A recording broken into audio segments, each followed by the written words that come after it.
It's a pleasure, it's an honor to be here, hearing you from a distance. First of all, I'm very grateful to my friends Ilya Doronchenko and Natalia Mazur for inviting me. The title of my presentation is Art History in a Global Perspective, once again, a modest proposal. I will start from the subtitle.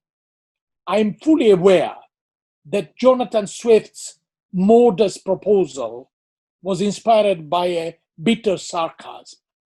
In my case, modest must be taken literally. On the one hand, I'm not an art historian. On the other, the topic I'm going to address is boundless. Hopefully, in the near future, my argument will be developed by a more competent scholar. The reflections I would like to share with you are related to a topic which has obsessed me for decades: the relationship between morphology and history. What I learned from Ernst Gombrich on this issue, starting from my first encounter with art and illusion in the summer of 1964, has been fundamental. But although my argument is deeply indebted to Gombrich's work, I suspect that he might have disagreed with my approach as well as with my conclusions. As I anticipated in the title of my presentation, I will try to provide an answer to the following questions. Is it possible to conceive a history of art in a global perspective? And if this is the case, how? Of course, these questions are far from original. In the last decades, they have received widely different answers. This is not surprising. All the terms I mentioned, history, art, global, perspective, are, as we will see, intrinsically questionable. Even more questionable will be my answer, which will focus on one word: connoisseurship. As soon as I pronounced this word, I heard the voice of Ernst Gombrich delivering in a beautiful Italian, pronounced with his unforgettable Viennese accent, a joke about connoisseurs. The target was, I believe, Bernard Berenson. First slide, please. Datemi 1 milione e vi darò un Giorgione. Datemi 1 miliardo e vi darò un Leonardo. Give me 1 million and I will give you a Giorgione. Give me 1 billion and I will give you a Leonardo. Today, the resonances of this joke are obvious. The grotesque story of the pseudo-Leonardo's Salvator Mundi is an example of the art market at its worst.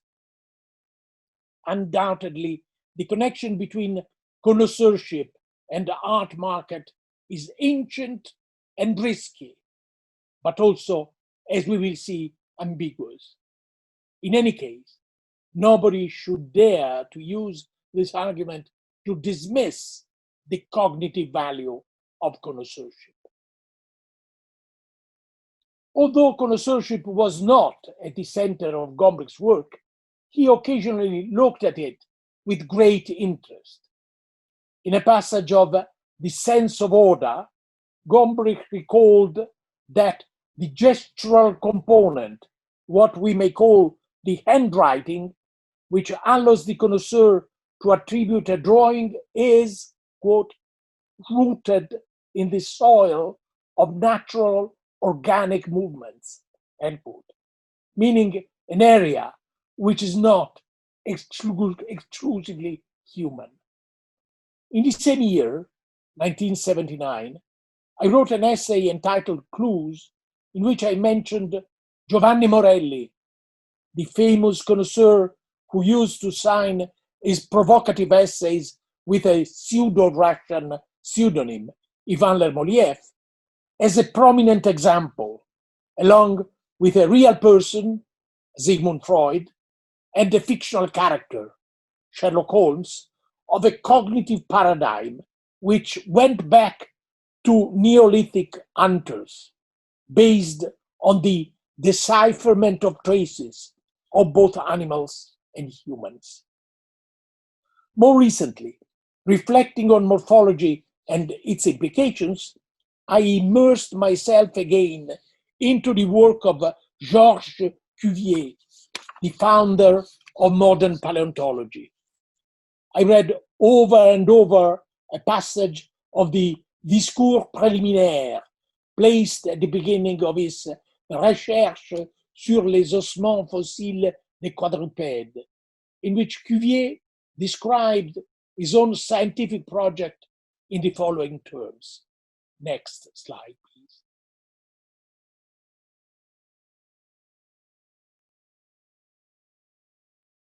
As a new species of antiquarian, I've had to learn to decipher and restore these monuments, meaning the fossil bones of four-legged animals, and to recognize and reassemble in their original order the scattered and mutilated fragments of which they are composed, to reconstruct the ancient beings to which these fragments belonged, to reproduce them in their proportions and characters, and finally to compare them to those that live today at the Earth's surface.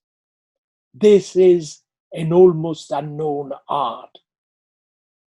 If enlightened men take an interest in following in the infancy of our own species the almost erased traces of so many extinct nations, they will doubtless find it also in gathering, in the darkness of Earth's infancy, the traces of revolutions previous to the existence of every nation. End of quote. Cuvier's self-definition, a new species of antiquarian, was both true and misleading. Cuvier was a profoundly innovative scientist, but his comparison between the work of a paleontologist and the antiquarian's research was far from new. When Cuvier mentioned les antiquités de la nature, nature's antiquities, he was echoing Buffon's Archives du Monde, the world's archives.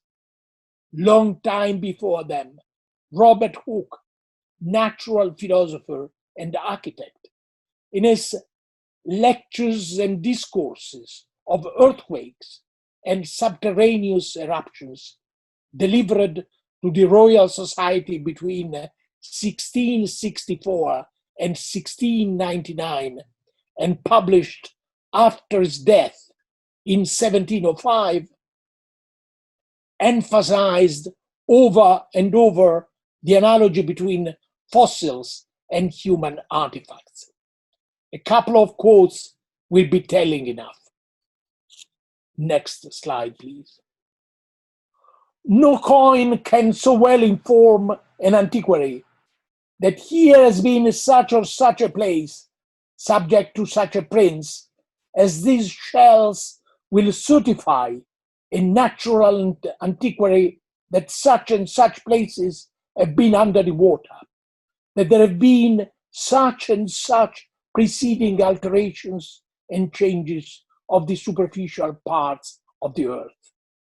And this is written in more legible character than the hieroglyphics of the ancient Egyptians, and on more lasting monuments than those of their vast pyramids and obelisks. These shells are the greatest and most lasting monuments of antiquity, which, in all probability, will far antedate all the most ancient monuments of the world, even the very pyramids, obelisks, mummies, hieroglyphics, and coins, and will afford more information in natural history than those other put all together will in civil. End of quote. Shells considered as monuments more ancient than pyramids and more reliable in terms of historical evidence, a superiority that nevertheless implied the contiguity of the two histories, natural and civil, insofar as they both shared a set of cognitive practices developed by antiquarians. Surprisingly, this connection is never mentioned in Arnaldo Momigliano's great essay, Ancient History and the Antiquarian, 1950, that rescued that discredited intellectual tradition from oblivion. Momigliano mentioned Francesco Bianchini, an astronomer, and Jacques Spon, a doctor, remarking that they, quote, brought something of the scientific method of direct observation into historical research, end of quote. But fossils and geology are absent from Momigliano's argument. Anybody familiar with Momigliano's enormous learning would immediately dismiss the possibility that this science could be attributed to lack of knowledge. I would explain it tentatively with the lasting impression presumably made upon Momigliano by Benedetto Croce's essay La natura come storia senza storia da noi scritta. Storia e preistoria. Nature as history without a history written by us. History and prehistory.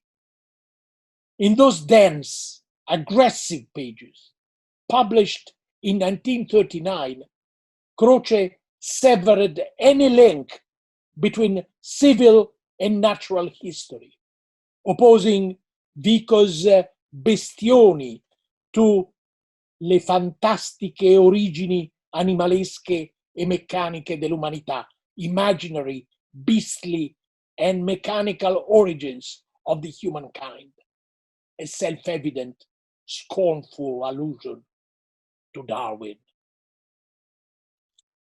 Shells on the one side, medals, but also paintings and drawings from the other.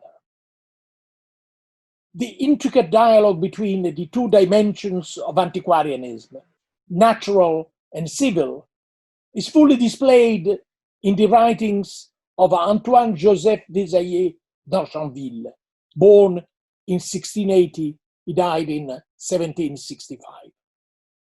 3 volumes devoted to the lives of the most famous painters, abrégé de la vie des plus fameux peintres, 1745-1752, were followed by a work of natural history devoted to oryctology, the science of fossils, from the Greek word oryctos. A rather similar trajectory, although in the opposite direction, meaning from paleontology to connoisseurship, was covered by a remarkable polymath, François-Xavier de Burtin. Born in 1743, he died in 1818. Trained as a physician, Burtin became interested in the study of fossils. In an essay entitled Sur les révolutions et l'âge du globe terrestre, 1790, he argued that the surface of the terrestrial globe had been reshaped by a general revolution, much more ancient and devastating than Noah's deluge, followed by many other revolutions. Cuvier certainly read this work, as well as Burtin's Oryctographie, a gorgeously illustrated folio inspired by Dezailler d'Argenville's work, in which, some years before, 1784, Burtin had provided an analytic description of the fossils discovered in the region around Brussels. Starting from the analogies between some of those fossils and the skeletons of animals living in the torrid zone, Burtin argued that a profound climatic change had taken place in a distant past. Therefore, the present state of the globe could not be identical with the one emerged from the deluge. Burtin dismissed as ridiculous the fear of offending religion by asking questions to nature. Rejecting rigid classifications, Burtin wrote, quote, "In nature, everything is connected. In her paintings, all is nuanced, all is blended. There are no sharp transitions." End of quote. These words betray Burtin's other passion, painting.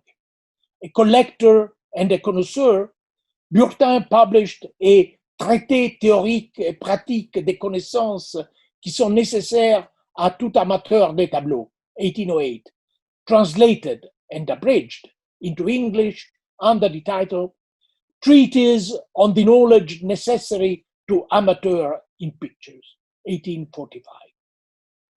In those two volumes, partially devoted to his own collection, Burtin displayed the experience he had gained from traveling across Europe, filtered by his vast knowledge of the literature about art. Burtin's remarkable insight is witnessed by his reflections on the, quote, different manners of the masters, unquote. The word manner, he wrote, next slide please, includes what are called his style and handling, that is the ideal part and the mechanical part. The mechanical part, especially, becomes in painting, just as in writing, the most certain means of recognizing the author and the least liable to error.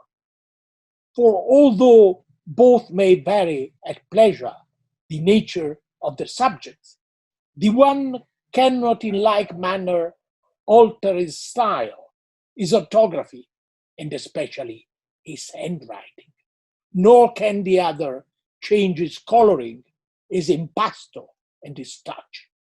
In either case, these are the results of habit, of which we cannot divest ourselves as we would. Unquote. Morelli, who in his youth, before becoming a collector and a connoisseur, had studied comparative anatomy on Cuvier's works, literally echoed Burtin's traité without mentioning it. Next slide, please.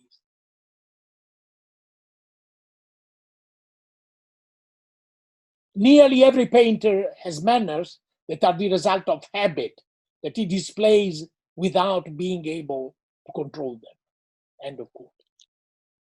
The mechanical, involuntary manner, identified by Burtin as, quote, the most certain means of recognizing the author and the least liable to error, end of quote, opened up a trajectory leading to Morelli's earlobes and nails, which inspired one of Morelli's admirers, Sigmund Freud. The way in which the intensive dialogue between civil and natural antiquarianism shaped connoisseurship, both as a practice and a theory, throws an unexpected light on the argument famously put forward by George Kubler in his book, The Shape of Time, Remarks on the History of Things, 1962. Quote, "The universe of man-made things simply coincides with the history of art," Kubler wrote. "The systematic study of things," he went on, quote, is less than 500 years old, beginning with the description of works of art in the artists' biographies of the Italian Renaissance. The method was extended to all kinds of things only after 1750. End of quote. A reference to antiquarians, perhaps, although an earlier chronology would have been more appropriate. In any case, Kubler insisted in opposing historians and antiquarians. The historian, next slide please, differs from the antiquarian and the curious searcher, much as the composer of new music differs from the concert performer. The historian composes a meaning from a tradition, while the antiquarian only recreates, performs, or reenacts an obscure portion of past time in already familiar shapes. End of quote. These rather conventional remarks suggest that Kubler was presumably unaware of the essay Ancient History and the Antiquarian, published in 1950, in which Momigliano argued that modern historiography emerged from the convergence between the antiquarian tradition and philosophical history à la Voltaire. Reacting against the skeptical rejection of Greek and Roman historians advanced in the 17th century, the antiquarians emphasized the importance of things, medals, lamps, inscriptions, and so forth, as evidence of past events. But, as I pointed out in my presentation, the antiquarians focused also, using the same methods, on natural, not man-made objects, like shells, as evidence of events related to the history of the Earth. How would George Kubler have reacted to those conclusions? We are apparently entering the slippery ground of counterfactual history. But in this case, the answer would be unequivocal, as another passage from The Shape of Time clearly shows. Next slide, please.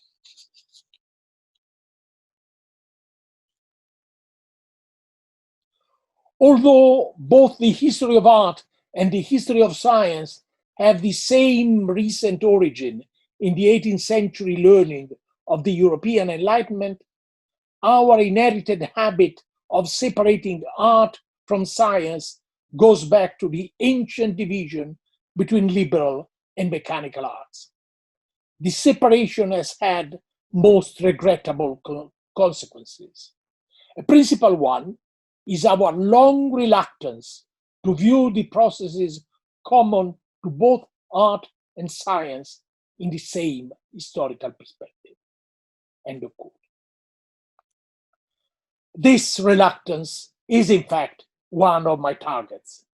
What I've said so far can be considered as a long, tortuous, but necessary introduction to a tentative answer to the questions I started from. Let me begin with it first.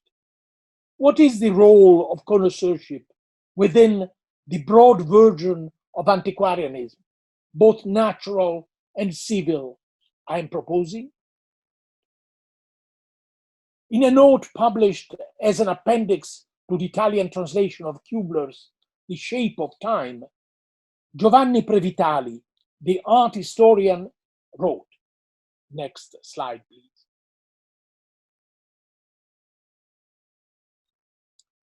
Italian readers may be interested in remarking that the value of the complex system that Kubler worked out in order to describe the historical process is indirectly confirmed by a rich amount of evidence related to a completely different experience in criticism, based on painting and sculpture rather than architecture and pottery, the experience of connoisseurs.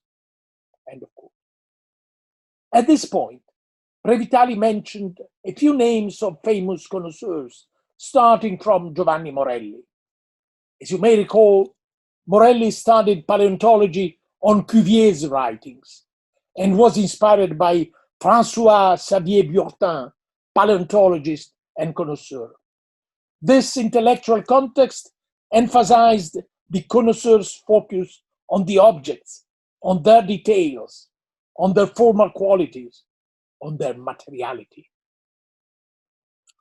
Today is again apparent, Kubler pointed out, that the artist is an artisan, that he belongs to a distinct human grouping as Homo faber. End of quote. The meaning of the word art in Kubler's identification of the history of art as history of things is closely related to its Latin and Greek antecedents, ars, techne. We may recall a sentence by Carl Einstein, the author of Negerplastik, 1915, which Hans Belting chose as a motto of his essay La fin d'une tradition, published in Revue de l'Art in 1985. Next slide, please. If we consider the history of art as the history of an aesthetic phenomenon, we circumscribe art within a belated definition whose historical value is very limited. End of quote. Somebody could object, this is fine, but to what extent can connoisseurs ignore the Q word, quality? George Kubler's distinction between prime objects and replicas can be regarded as an answer to this foreseeable objection. This distinction, he pointed out, next slide please, also illustrates a capital difference between European and non-European arts. With European objects, we often can approach closer to the hot moment of invention than in non-European ones, where our knowledge is often based only upon replicas of uniform or debased quality. A long tradition of collecting and connoisseurship appears only among Chinese, Japanese, and European peoples. Elsewhere in the world, the continual accumulation of things was never systematically ordered by the efforts of collectors and critics, so that the prime objects virtually all have been lost from view. End of quote. I will add that the entry connoisseurship in the Dictionary of Art includes 5 sections devoted respectively to the Western world, to China, to Japan, to Islamic countries, to India. Not the entire world, but a huge part of it. To deal adequately with each section would require an immense amount of knowledge, which will obviously exceed the competence of a single individual. In any case, I realized that the title of my presentation, Art History in a Global Perspective, might be rephrased. Art history is a narrow, ethnocentric notion if compared with collecting and connoisseurship. A close attention to objects, to their details, to their formal qualities, to their materiality. Connoisseurship implies all this and much more. But when I listed those features, I was well aware that the last one, the materiality of the objects, is today, in the age of internet, under threat. The reproducibility of the works of art, which Walter Benjamin analyzed in a famous essay long time ago, has become a phenomenon of gigantic proportions. In the perception of younger generations, the difference between an object and its reproduction, between prime objects and replicas, according to George Kubler's terminology, is disappearing. Is this historical trend irreversible? Maybe not, but its implications are already far-reaching. Many years ago, I advanced an argument about the distinction rooted in Western culture between texts and images according to their respective reproducibility. To believe that a text can be reproduced as it is, disregarding its medium, the handwriting, the font, the color of the paper, and so forth, implies the tacit assumption, I argued, of an invisible text.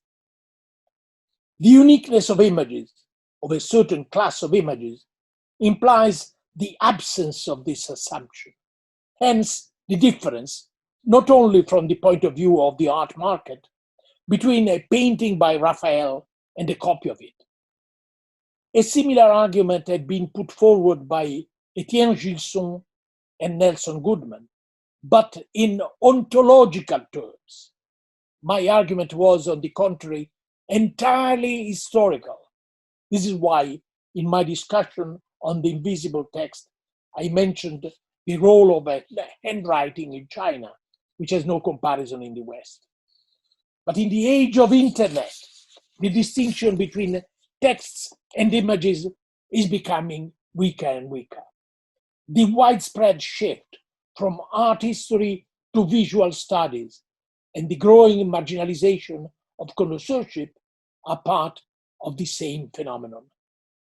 The survival of connoisseurship is due to its connection with the world of museums and collectors, and therefore with the art market, notwithstanding its more than questionable sides. I said something about this at the beginning of my presentation. This politically incorrect conclusion, at least in my eyes, seems unavoidable. I started to reflect again on these issues as soon as I came across on internet with the final remarks delivered in 1996 at the end of the 34th World Congress of Art History held in Beijing by Professor Chu Qinsheng, forgive my Chinese pronunciation. Regretfully, I am not familiar with his work, but what he said in that occasion impressed me deeply. What is the prospect of art and art history in the future? Professor Chu Qinsheng asked. Here is a fragment of his answer, which fully deserves a long quotation. Next slide, please. The world is undergoing rapid changes. Images and material objects have been used in art since time immemorial. But perhaps this is also slowly coming to an end, because a world of virtual reality is arising and reshaping the way in which we look at the world and human relationships. Shall we still apply the methodology of linguistics and the study of styles, or that of iconography, or other traditional approaches of art history to study the new situation and new phenomena? Are the approaches of humanities and the logical deduction of causality themselves susceptible to doubt? Perhaps now is the time to use images/pictures to explain images/pictures. We live in the age of the image, where ordinary people can dispense with language and quickly exchange information and ideas and images. In the internet age, the Tower of Babel finally reaches the sky. Art differs from scientific knowledge, philosophical ideas, and religious faith. Art history concerns the unity of humanity and the representation and formalization of each individual's uniqueness. In art, no abstract, verifiable truth is relevant, and the perception of an identical object or phenomenon varies from person to person. End of quote. These words seem to me symptomatic and challenging. I will be forgiven if I dare to react to them, being completely unaware of the context in which they were produced and delivered. But their radical tone asks for an answer. I'm in complete agreement, of course, with the beginning of Professor Chu Qin-Sheng's remarks. The world's rapid changes affect the materiality of the image. I would provisionally accept the widespread expression virtual reality, remark on its relationship with what we call reality will come later. Through a series of rhetorical questions, Professor Chu Qin-Sheng suggests that the traditional methods of art history are over. Then a provocative answer comes. Next slide, please. Perhaps now is the time to use images/pictures to explain images/pictures. End of quote. I will comment on this provocation with an image. Next slide, please. Magritte, ceci n'est pas une pipe. In her essay, Resemblance and Metaphor, no, just a moment. Sibylle Moser-Ernst quoted a passage from a letter which Ernst Gombrich addressed to her in 1993, commenting on Magritte's painting. Next slide, please. The thing is hardly a problem at all. Of course, it's not a pipe, but the painting of a pipe. This is hardly worthy of a profound reflection. After all, you cannot put the painting in your mouth either. It is rather too easy to impress the esteemed art critics. End of quote. Gombrich's sarcastic remark on the profound reflection of esteemed art critics alluded to an essay by Michel Foucault entitled Ceci n'est pas une pipe. The final section of Foucault's essay, devoted to non-affirmative painting, has been mentioned with approval by Sibylle Moser-Ernst. Quote, "This is true. Indeed, painting does not mean affirmation." End of quote. In my contribution to Sight and Insight, the essays in honor of Ernst Gombrich at 85, edited by John O'Nyans, I'd also commented on Magritte's painting, putting forward a completely different, in fact, opposite argument. Next slide, please. A word like goat deer, a reference to Aristotle's Perihermeneias on interpretation, can be predicated of not being. The corresponding image cannot. Images, whether they represent existing objects, non-existing objects, or no object at all, are always affirmative. In order to say ceci n'est pas une pipe, we need words. Images are what they are. End of quote. A criticism of Foucault's essay followed in a footnote. Incidentally, Ernst Gombrich sent me a letter endorsing my point with an ironic praise, which I'm currently unable to quote verbatim. But why did I refer to Magritte's painting? Because Professor Chu Qin-Sheng's suggestion, quote, to use images/pictures to explain images/pictures, seems to me incompatible with the impossibility to express a denial, and therefore an argument whatsoever through images, unless by relying upon a rigid, conventional, ultimately poor code. In order to explain images, pictures, we need words. The French expression parler peinture reminds us this unescapable truth. In connoisseurship, we need, first of all, ekphrasis, the Greek word for description, referred to either true or imaginary works of art. The earliest, most famous example is provided by the description of Achilles' shield in Homer's Iliad. In Magritte's painting, image and ekphrasis deliberately contradict each other. Professor Chu Qing-sheng's rejection of the traditional methods of art history paved the way to a remark which was even more provocative. Let me quote it again. Next slide, please. We live in the age of the image, where ordinary people can dispense with language and quickly exchange information and ideas and images. In the internet age, the Tower of Babel finally reaches the sky. End of quote.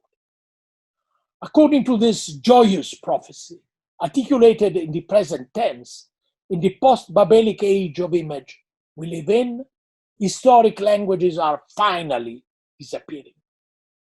Somebody could argue that the widespread use of English as a lingua franca, the one I'm using at this very moment, has been already a step in this direction. Certainly, if this trend would lead in a distant future to a unified language, the humankind would suffer some gain as well as an enormous loss. But I wouldn't dare to foresee the future. The vitality of vernacular languages without quotation marks is unpredictable. I would prefer to insist on the difference between art, in the manifold meanings of the word, and history of art. Noi altri dipintori abbiamo da parlare con le mani. We, the painters, must speak with our hands. Annibale Carracci famously said. But in that Babelic age, the jargon of the workshops also existed and displayed its richness in describing the nuances of objects of all kinds and nourishing the practice of connoisseurs. I will briefly mention a case involving Roberto Longhi, the Italian art historian, and Philip Pouncey, the British connoisseur, a recognized authority in the field of Italian drawings. Pouncey, confronted with an anonymous sheet preserved at Christ Church, Oxford. Next slide, please. Sorry. Okay, you may jump to the next one. Attributed to a Ferrarese 16th century painter, Sebastiano Filippi, nicknamed Bastianino. Here is Pouncey's retrospective account of the flash which led him to the attribution. Next slide, please. We became aware of Bastianino's stylistic originality to a large extent thanks to the way in which Roberto Longhi, in his Officina Ferrarese, 1934, brilliantly presented his concept concerning Bastianino's quality as a poetic vision inhabited by titani, cinerei e nebbiosi, ash gray and foggy titans. A footnote, that's me. Longhi's adjective nebbiosi came from annebbiati, foggy, a word used in the art jargon of 16th century workshops in Ferrara. Confronted with the Christ Church drawing, Pouncey went on, quote, "My attention was attracted by the bizarre physical appearance, as well as by the subtlety in which the body had been shaped, conveying not only its massive character, but also, to a certain extent, the atmosphere which it inhabits. It is not only a titan, but a foggy titan." End of quote. The next step, meaning the identification of the painting based on the drawing, a detail from an altarpiece by Bastianino representing the Last Judgment, now in Ferrara's Certosa. Next slide, please. Sorry for the bad slide. The next one will be in color. Next slide. And then the next one, a detail.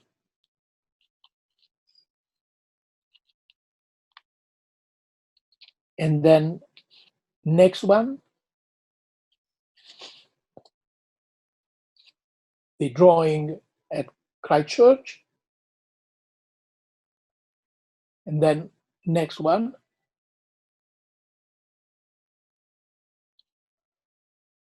So this sequence was reconstructed by Miriam Pouncey, Philip's wife. In this case, admittedly exceptional, Longhi's equivalenze verbali, verbal equivalences of visual works of art, far from being a merely subjective device, had a predictive value, pointing at the cognitive potential of ekphrasis. This brings me back to a larger, related topic, the cognitive potential of connoisseurship on a global scale. James Elkins, in a retrospective comment upon a book of interviews with Chinese and Western scholars dealing with Chinese art, remarked, next slide, please. There is a vacillation over what counts as connoisseurship in modern Chinese scholarship. It is just the name for some Western-inspired form of protocols of looking mixed with Chinese interests? Or is connoisseurship the only available name for a truly indigenous, conceptually independent practice that has no institutional name? End of quote. The latter alternative suggests that the antiquarian context, both natural and civil, in which connoisseurship unfolded its implications, paves the way to its potential translatability. Our biological heritage includes the ability to use words in order to describe objects, as well as to advance hypotheses in the as-if mode, which allows us to test reality without quotation marks and our relationship with it. Virtual reality was not born in the age of internet, although its enormous development due to the new technology is affecting our lives more and more. But I said reality without quotation marks in order to avoid the famous dilemma which was so brilliantly announced, if I'm not mistaken, in China in the 4th century BCE. Next slide, please. I don't know whether I was then a man dreaming I was a butterfly, or whether I'm now a butterfly dreaming I am a man. End of quote. Another objection can be raised against the use of connoisseurship in a global perspective. It looks exceedingly ethnocentric. Although its practice is, as we have seen, widespread, its theory seems rooted in the Western tradition, even if we reject the narrow-minded identification between connoisseurship and the practice of attribution. I will answer to this objection on the basis of a recent essay of mine on ethnophilology, which addresses the issue of ethnocentricity on the basis of 2 case studies. The topic of my research was the long-term impact of the phonetic description based on the Greek alphabet, worked out by Greek grammarians, then reworked by Latin grammarians on the basis of the Latin alphabet, and reworked again by missionaries, mostly Jesuits, in the 17th and 18th centuries. This technique led to the transliteration into the Latin alphabet of a variety of languages from all over the world, from Chinese to Japanese to Quechua and so forth. Every translation is, by definition, imperfect and lame, but the success of this practice has been astonishing. What made it possible, as I argued in the conclusion of my essay, was the interaction of three very different elements. Force, meaning the European colonial expansion. The effectiveness of the phonetic description invented by Greek grammarians. And then the persistence of the phonatory apparatus of the humankind. Although the topic is different, we are not so far from the proposal of connoisseurship as an instrument for art history in a global perspective. Will it meet with a comparable success? Only the future can tell. Thank you.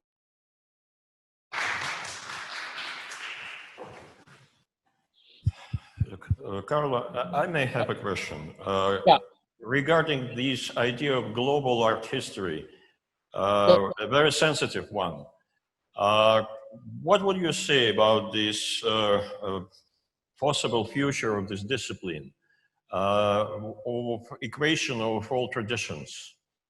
And when the, say, European tradition will be somehow swallowed by multiple traditions? Or what you presented to us right now is a kind of, it seems to me, a challenge for this approaching global art history. It's kind of resistance to it. Am I right? Well, I think there is a tension between, let's say, the attempt to look at a global art history, but from a point of view which, as I said, looks ethnocentric, meaning connoisseurship. So there is a tension between global and, well, local. Local would be too small as a word, but there is a tension. But as I said at the end of my presentation, I mean, the possibility of translating into the Latin alphabet different languages on the basis of sounds, significant sounds, was such a success. And as I said, this is due to force, but it's also due to the technical quality of this invention. So I wonder whether connoisseurship, which in a sense, I mean, if we put it, if we advance it right now as a tool for global art history, well, I can imagine people from different parts of the world saying, but I mean, this is a kind of imposition from a local kind of art history. Well, there will be a tension. So I don't know whether my, let's say, hypothesis is defensive. I would say it's ambivalent, both defensive and aggressive.